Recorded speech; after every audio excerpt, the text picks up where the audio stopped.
culture subatomic reality, there is no material world. There's only possibility and probability.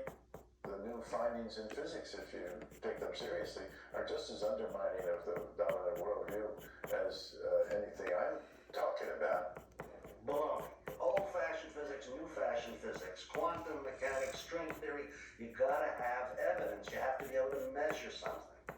I am morally and virtually certain that what we're dealing with is some kind of internal psychological phenomenon. It is inconceivable to me that these people are being abducted by aliens. If they were, then the whole world as we know it is upside down. Harvard University was the kind of global champion of the classical liberal worldview. And that he was trying to propose an alternative worldview with the reality of extraterrestrial intelligence. A worldview is a kind of psychic glue. It sort of orients you.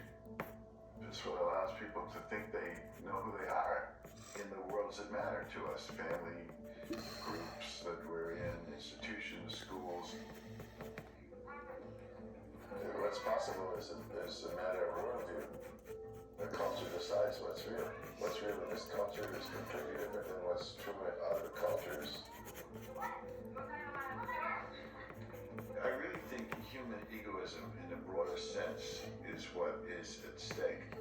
Our sense of value, our sense of who we are, are we powerful, are we in charge of our own fate? Freud said there's three big blows to human egoism.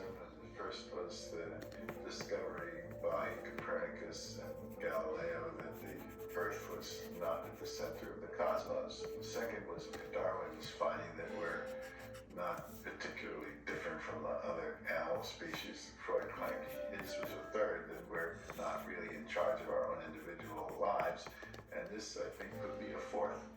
We're far from being the most intelligent or advanced creatures in the cosmos.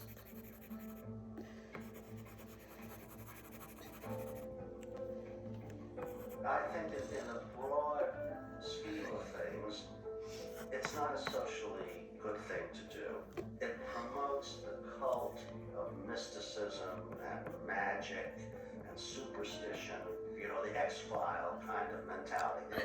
They're out there, the government won't let us find out about it. It's childish, and it's not good for the American public. Why should this be so remarkable when we claim to believe in God and all kinds of spirits, and yet there's something about this one which takes a form that is particularly disturbing to us? There's a lot of harumphing that goes on. Well, we don't really want to be identified with this kind of science. It's okay to be identified with other bizarre views that might emanate, but we have our limits too. Remember, we're a university that has a divinity school. We know the boundaries. Theology is okay, but extraterrestrials, no. Angels, yes. Extraterrestrials, no. Let's just sit down and rationally, objectively talk it through, because there's a lot we don't understand. There's a lot we worship in our various religions that's meaningful and inexplicable. You can't just rule stuff out willy-nilly, because there is a magical side of life that is very precious. I'm a Christian in my beliefs, but that doesn't mean to say that I think there's no other types of forms of life that exist in the universe.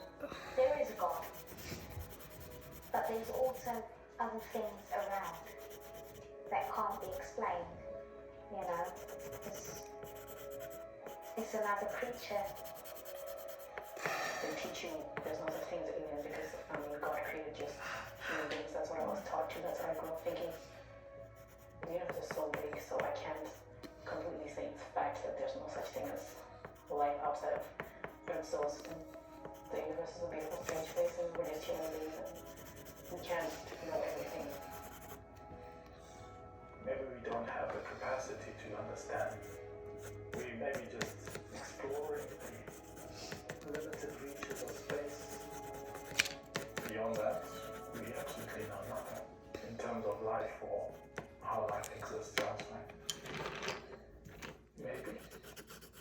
study? In the beginning of my going public with this, I received absolutely no general acceptance. There were no particular advantages to be gained and every disadvantage. There were assaults from every direction in terms of the main part of my profession. If it was an opportunity, it was an opportunity to commit professional suicide. It's a dirty subject. If you want to sustain a career in the BBC after having been in many war zones, you don't suddenly come up with a UFO story, which was absolutely waterproof.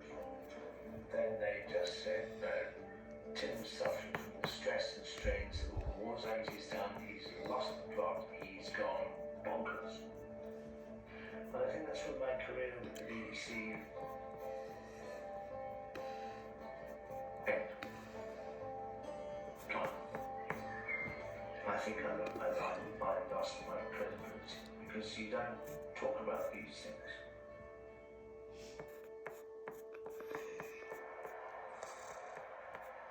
When I was in residency, John's office was on the main floor of the psychiatric wing.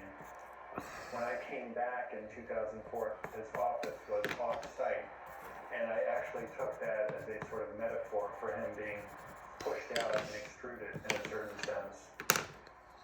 Finally, the dean of the medical school wrote a letter to John, basically apologizing and saying that it was unfortunate that he had misconstrued what it was that they were trying to do, and reiterated this totally foolish position that they had, that all the dean was trying to do was to get some information so he could respond to calls that he was getting, and so that they ended up dropping the entire thing and letting him go back into doing his normal work at the university.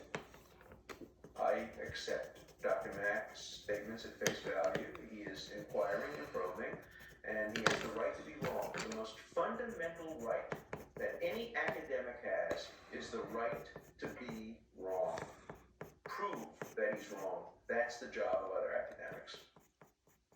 He became the iconic figure of someone from inside a major institution who was willing to take the risks and pay the consequences for what he believed in. My respect to John Mack for his courage, the difficulties that he's undergone. I think any human being would have to admit that if the UFO phenomenon is occurring, as the reports suggest, it's the most important event in human history.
it's a very